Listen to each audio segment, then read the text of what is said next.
Mais uma vez, a gente vai dar uma estudada nas epístolas paulinas, né? A gente comentou na última lição sobre a visão geral das epístolas e agora a gente vai falar um pouquinho dessa primeira, né, que faz parte do nosso estudo posterior a Romanos, que é a carta de 1 Coríntios e 2 Coríntios.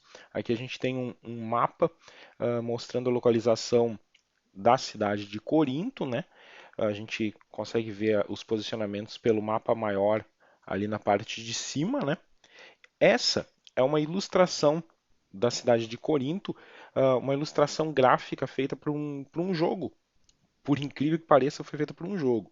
Há um tempo atrás, quando pegou fogo a Catedral de Notre Dame, quando houve aquele incêndio, alguns historiadores eles recorreram a imagens e gráficos de um jogo chamado Assassin's Creed para poder restaurar alguns segmentos da catedral. E esse jogo, que essas imagens aqui apresentam um pouco da cidade de Corinto, também é do jogo do Assassin's Creed Odyssey. É um jogo conhecido por ter historiadores na sua equipe de produção e desenvolvimento, então algumas imagens dessas são reconstruções com base em fatos históricos. Começando então, propriamente dito, o nosso estudo, a gente vê pela história que existem duas cidades de Corinto, na verdade, a Corinto grega e a Corinto romana. A grega, ela vem do século 8 a.C., foi uma das principais cidades gregas junto com Atenas, os dois grandes polos da sociedade grega, né? Em 146 a.C., a Corinto grega ela foi destruída pelos romanos. O que aconteceu? Eles formaram uma liga com outras regiões chamada Liga de Acaia e eles se levantaram contra Esparta. Esparta era aliado de Roma na época e nessa ocasião Roma, como revanche, como vingança, eles destruíram a cidade de Corinto grega. E os coríntios, né, eles foram vendidos como escravos e tudo mais. E a cidade ela ficou mais de 100 anos uh, abandonada, ficou uma cidade abandonada. Isso é um texto de Estrabo que diz: após Corinto ter permanecido deserta por um longo período, ela foi novamente restaurada, devido à sua posição favorável, pelo divino César, que a colonizou com pessoas que, em sua maioria, pertenciam à classe dos libertos. O que ele quis dizer com isso? Ele quis dizer que a cidade ela tinha um posicionamento favorável, porque ela tinha porto, ela era uma cidade comercial, ela era uma cidade de grande rota marítima. Então César aqui, eles chamavam de divino porque eles tinham o culto ao imperador, o imperador era tido como uma divindade, ele mesmo era chamado de César, né, que significa senhor. Então, o nome da nova cidade, ela virou colônia de Corinto em honra a Júlio. Júlio quem? Júlio César, né? Então essa cidade ela foi reconstruída em homenagem a César. Só que, o que aconteceu? Ela era uma colônia romana. O governo ele tinha uma assembleia de cidadãos com direito a voto e um conselho da cidade e os magistrados, que eles tinham os mandatos atuais. Eu comentei que existia uma prática bem interessante nessas épocas que aquele que queria, vamos dizer assim, exercer um cargo político, ele tinha uma tradição, uma lenda que diz que o homem que quisesse exercer esse mandato político, ele tinha que vestir uma vestimenta branca, sair da casa dele e ir até o local onde ele ia se apresentar como um representante político. E se no caminho alguém tivesse alguma coisa contra ele, podia jogar nele, sujar a roupa dele, jogar alguma coisa na roupa. E se ele chegasse no local para se apresentar com a roupa suja, ele não poderia se candidatar, ele não poderia exercer aquele cargo político. A roupa dele tinha que ser branca, tinha que ser cândida. Por isso que a gente tem a origem da palavra candidato. Ele tinha que chegar ao local com as roupas cândidas. Ele não poderia ser encontrado erro por nenhum cidadão. Se algum cidadão tivesse alguma coisa contra ele, ele não poderia exercer. E ela era a capital da província da Acaia, né? Ela tornou então se tornou a residência oficial do governador, né, do procônsul.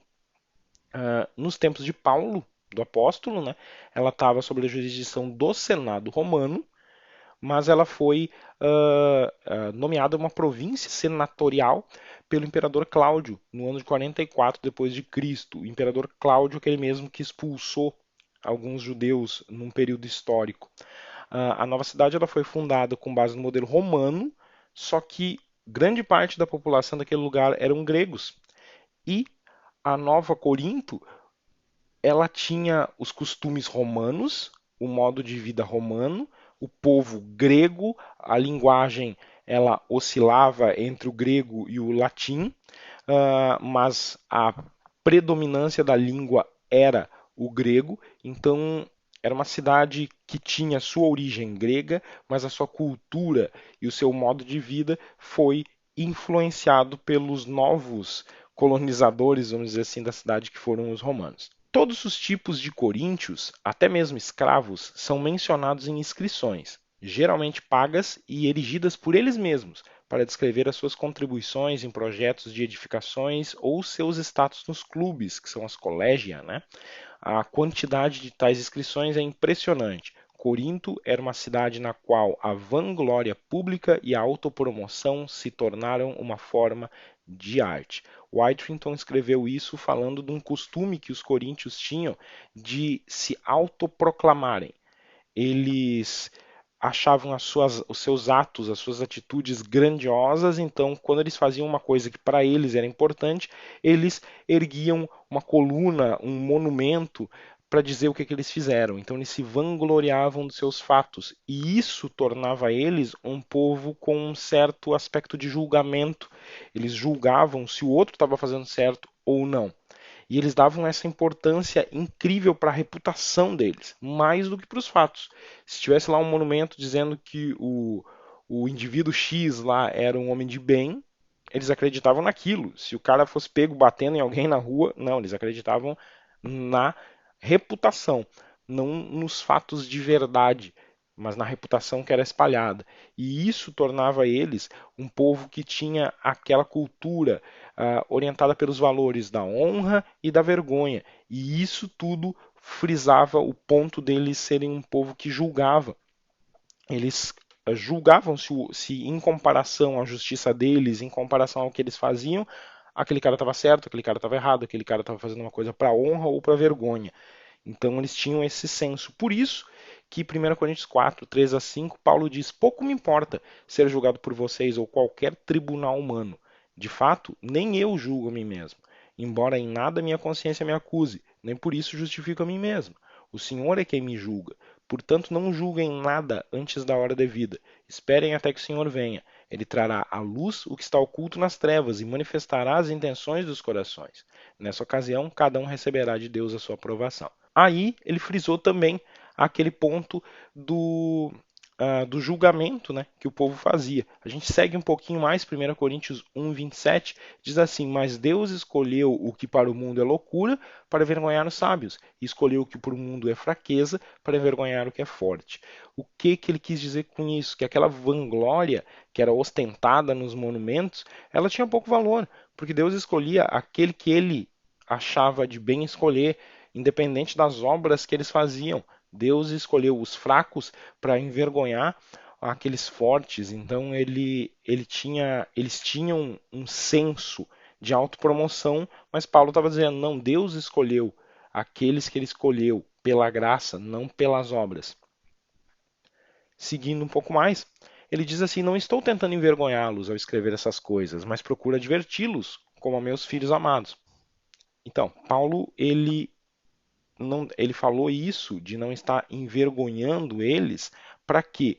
Porque ele não queria que o povo interpretasse isso como uma afronta e sim como uma advertência. Paulo ele tinha uma característica interessante que a igreja perdeu com o passar do tempo, que é a inserção cultural. Paulo se inseria nas culturas para ter um alcance maior ao evangelho. Então ele fazia isso justamente para isso. E aí ele continuou: o orgulho de vocês não é bom. Vocês não sabem que um pouco de fermento faz toda a massa ficar fermentada? Então ele falou mais um pouco direcionado à cultura deles. Porém, a cultura deles, em alguns aspectos, ela era um pouco mais enérgica.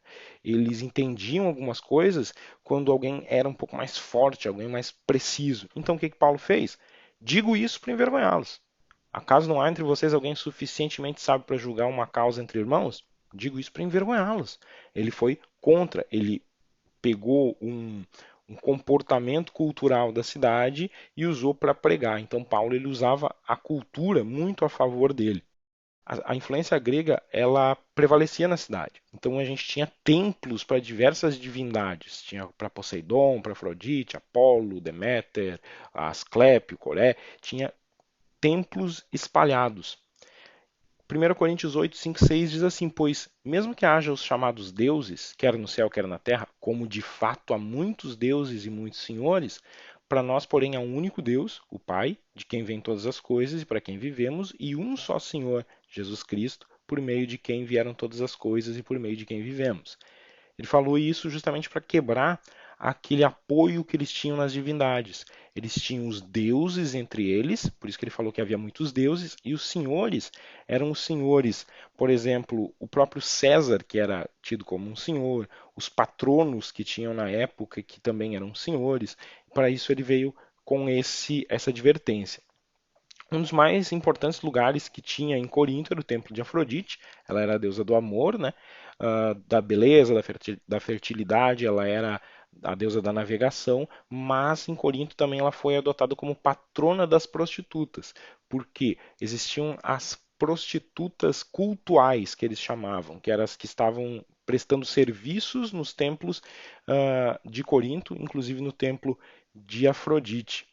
E Corinto, ele tinha banquetes com a presença de prostitutas, e os templos pagãos eles tinham muito isso. E aí Paulo foi incisivo nisso também. Ele falou: "Vocês não sabem que os seus corpos são membros de Cristo? Tomarei eu os membros de Cristo e os unirei a uma prostituta? De maneira nenhuma. Vocês não sabem que aquele que se une a uma prostituta é um corpo com ela? Pois, como está escrito, os dois serão uma só carne. Está em Gênesis 2:24, né? Mas aquele que se une ao Senhor é um espírito com ele. Fujam da imoralidade sexual. Todos os outros pecados que alguém comete fora do corpo os comete, mas quem peca sexualmente peca contra o seu próprio corpo. Acaso não sabem que o corpo de vocês é santuário do Espírito Santo que habita em vocês e que lhes foi dado por Deus e que vocês não são de vocês mesmos? Vocês foram comprados por alto preço, portanto glorifiquem a Deus com seu próprio corpo. Aqui ele estava falando justamente por causa desses rituais, essas cerimônias pagãs que existiam nos templos e principalmente nesse templo de Afrodite. Essa é uma representação ainda do mesmo jogo que eu comentei no começo, do templo de Afrodite, como ele possivelmente era na época. O templo de Asclépio, ele era procurado por aqueles que buscavam um tipo de cura. O povo ia orar para Asclépio, que é o equivalente a Esculápio. Eles iam buscar referente à cura, e se eles conseguissem a cura, eles geralmente faziam uma escultura da parte do corpo que foi curado e colocavam lá. Nos museus de história daquela região ainda hoje se encontra fragmentos, se encontram esculturas de partes do corpo que eram colocadas ali em honra a Asclépio. E isso é comum ainda hoje em algumas vertentes religiosas. O povo orar por uma, não vou dizer uma divindade, mas orar por uma entidade e receber uma cura e colocar lá uma coisa referente à cura nos templos ou nos pés da estátua, alguma coisa assim, era comum nesse tempo também e possivelmente foi uma herança desses tempos. E é provável que nesse templo foi um dos lugares que os membros da igreja eles foram tentados para comer a carne sacrificada, porque ali eram feitos sacrifícios de carne e algumas delas eram como queimadas, eram como se fossem assadas e colocadas em bandejas e tudo mais para oferenda àquela divindade. E algumas pessoas iam lá e comiam dessa carne. Paulo escreveu: portanto, em relação ao alimento sacrificado aos ídolos, sabemos que o ídolo não significa nada para o mundo e que só existe um Deus. Contudo, nem todos têm esse conhecimento. Alguns, ainda habituados com os ídolos, comem esse alimento como se fosse um sacrifício idólatra. Como a consciência deles é fraca, fica contaminada. A comida, porém, não nos torna aceitáveis diante de Deus. Não seremos piores se não comermos, nem melhores se comermos. Contudo, tenham cuidado para que o exercício da liberdade de vocês não se torne uma pedra de tropeço para os fracos. Ele estava falando aqui justamente isso, para que aquele povo que ainda mantinha esse costume não ia escandalizar quem estava recém, vamos dizer assim, se convertendo. Esse é Asclépio, e ali na mão dele ele tem um bastão com uma serpente enrolada. Só para a gente ter a nível de observação, esse ainda hoje é tido como símbolo da medicina. O bastão de Esculápio ou de Asclépio, dependendo da cultura que a linha de estudo tomar. Corinto, ele tinha uma adoração a uns outros deuses também. Hera, a deusa do casamento, Apolo, Tique, Deméter, Dionísio.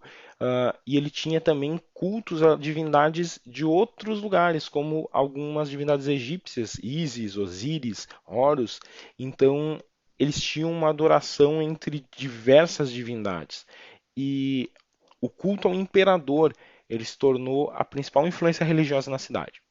Eles construíram um templo romano durante o reinado do imperador Cláudio para adorar a família dele, ele, Cláudio, e a família dele, porque eram divinos, eram divindades na terra. Então o povo tinha por obrigação que adorar ao imperador. E a gente sabe que em Corinto existia no mínimo uma sinagoga, porque é ali que Paulo começou o ensino em Corinto, Atos 18:4 menciona, né? Crispo e Sóstenes, eles eram chefes dessa sinagoga e eles se converteram, juntamente com alguns outros judeus, está em Atos também. Áquila e Priscila, eles eram judeus cristãos que continuaram frequentando aquela sinagoga, o que permitiu eles conhecer Apolo e explicar com mais exatidão o caminho de Deus, está em Atos 18. Aqui a gente vê uma coisa interessante, que quem pregou para Apolo foi Áquila e Priscila, eles começaram, depois a gente vê Paulo citando Apolo, né, em algumas passagens. E a comunidade, como é que era a comunidade que estava na cidade de Corinto? Atos 18 mostra o relato de como era, como foi fundada. Ela foi possivelmente fundada no ano 50 depois de Cristo, quando Paulo estava na segunda viagem missionária dele, e ele iniciou o ministério dele anunciando o evangelho naquela sinagoga, mas ele enfrentou oposição daquela sinagoga e precisou continuar o ensino dele na casa de Tício Justo. Ali a gente vê o primeiro movimento da igreja saindo de um templo e indo para um lugar externo, saindo num templo não, saindo de uma sinagoga, no caso, e indo para uma casa. E aí a gente começou com esse mover das igrejas se espalharem, porque Paulo, quando ele pregava, alguém fundava uma comunidade em alguma casa ou em algum lugar de reunião. Segundo Lucas, né, os judeus eles fizeram em conjunto um levante contra Paulo e levaram ele ao tribunal. Isso está em Atos também. Mas o procônsul do local, que era Galho na época, ele não relevou a acusação, porque ele tratou isso como uma questão de palavras e nomes da sua própria lei. O que, que significa isso? Ele interpretou os cristãos como uma facção, uma seita, uma divisão do judaísmo. Ele entendeu como se isso fosse um braço do judaísmo, porque a gente tinha o judaísmo naquela época e tinha os fariseus, tinha os saduceus, tinha os essênios, tinham braços do judaísmo. Ali a gente tem o procônsul Galho, né, ele levantando isso e dizendo que os cristãos, essa seita dos messiânicos, para ele não fazia parte da jurisdição dele, porque era parte da jurisdição judaica. E isso favoreceu a igreja no começo. Por quê? Porque os primeiros cristãos ficaram em liberdade, porque os judeus, eles não tinham a obrigação de adorar o imperador. Eles não tinham essa obrigação. Então, os cristãos, pelo Império Romano no começo, por serem considerados um braço do judaísmo, eles foram desobrigados também dessa adoração ao imperador. As outras instituições não. E os judeus eles tinham autorização de se reunir uma vez por semana. Então os cristãos também receberam essa autorização de se reunir uma vez por semana. O dia era o sábado na época. O dia de ensino na instituição era o sábado. De acordo com Reis, né, a igreja de Corinto, fundada por Paulo, existia por apenas 5 anos, quando a carta foi escrita. A igreja era composta por uma minoria vinda do judaísmo, né, como por exemplo Crispo, que era o líder da sinagoga, Sóstenes, Tício Justo, porém a grande maioria da igreja era composta por gentios. Ali diz, irmãos, pensem no que vocês eram quando foram chamados. Poucos eram sábios segundo os padrões humanos, poucos eram poderosos, poucos eram de nobre nascimento. Foi chamado você sendo escravo? Não se incomode com isso, mas se você puder conseguir a liberdade, consiga, pois aquele que sendo escravo foi chamado pelo Senhor é liberto e pertence ao Senhor. Semelhantemente, aquele que era livre, quando foi chamado, é escravo de Cristo. Vocês foram comprados por alto preço, não se tornem escravos de homens. Aqui a gente vê que a grande maioria da igreja, então, era formada por pessoas simples, entre eles alguns escravos. Então a gente não vê pessoas proeminentes em ênfase, mas eram pessoas de uma classe mais simples que se reuniam nessa igreja de Corinto quando ela começou. Eram pessoas, como Paulo escreveu, poucos eram sábios, poucos eram poderosos, poucos eram de nobre nascimento. Mas a igreja também tinha alguns membros que pertenciam à elite de Corinto. A gente vê ali, meus irmãos, fui informado por alguns que a casa de Cloé de que há divisões entre vocês. Batizei também os da casa de Estéfanas, além desses. Não me lembro se batizei mais alguém. Vocês sabem que os da casa de Estéfanas foram o primeiro fruto de Acaia e que eles têm se dedicado ao serviço dos santos. Então, como assim? O que isso tem a ver? A princípio a gente lê esse versículo e não tem nada corroborando de que eles eram uma elite. Bom, quando alguém falava aos da casa de tal, eles estavam dizendo que era uma influência, uma casa de Stefanas, era a casa influente, era a família, era o equivalente posteriormente ao brasão familiar, a casa de Stefanas, era uma família influente. Eles provavelmente eles eram patronos na época em Corinto. O que eram patronos? Eles eram cidadãos com status privilegiado, mas que eles exerciam papéis estratégicos na politeia da cidade. Por isso que ele falou, os da casa de tal. Então eram pessoas influentes que também faziam parte. Certo? Esse foi uma pequena visualização do que era Corinto e do que era a comunidade que estava em Corinto. A gente vai dar mais uma estudada em alguns pontos e alguns versículos dessas cartas. Por que, que eu fiz esse estudo? Justamente para a gente ter um pouquinho do contexto histórico e cultural do local. A gente, quando lê a Bíblia, a gente tem que sempre lembrar que existem textos que são locais, que são textos que foram feitos e escritos com a visão cultural da época. A gente tem textos que transcendem o tempo e a cultura, mas tem textos que são culturais. Quando Paulo, por exemplo, fala para as mulheres não terem voz e não ensinarem dentro da comunidade, ele está falando um pouco disso. Questões culturais de época, questões de usos e costumes da época. Então, mas mais além a gente vai tratar disso um pouquinho mais com detalhes, beleza? Vou deixar uma dica de leitura. Na semana passada alguém comentou comigo que seria interessante alguma pessoa que estava fazendo os estudos gostou da linha cronológica das cartas e a gente comentou um pouco sobre a linha cronológica do Novo Testamento, mas fica a dica da Bíblia de Estudo Cronológica. Ela é uma Bíblia com uma ordem cronológica dos livros, não com a ordem que a gente tem na nossa. É uma ordem cronológica histórica da Bíblia. Então, esse então ficou sendo o nosso estudo de hoje, nosso estudo em relação aos coríntios, a cidade de Corinto, a cultura. Então, nas próximas a gente já vai começar a estudar um pouquinho mais no detalhe essas epístolas de Paulo. Beleza, pessoal? Por hoje era isso. Até a próxima. Deus abençoe.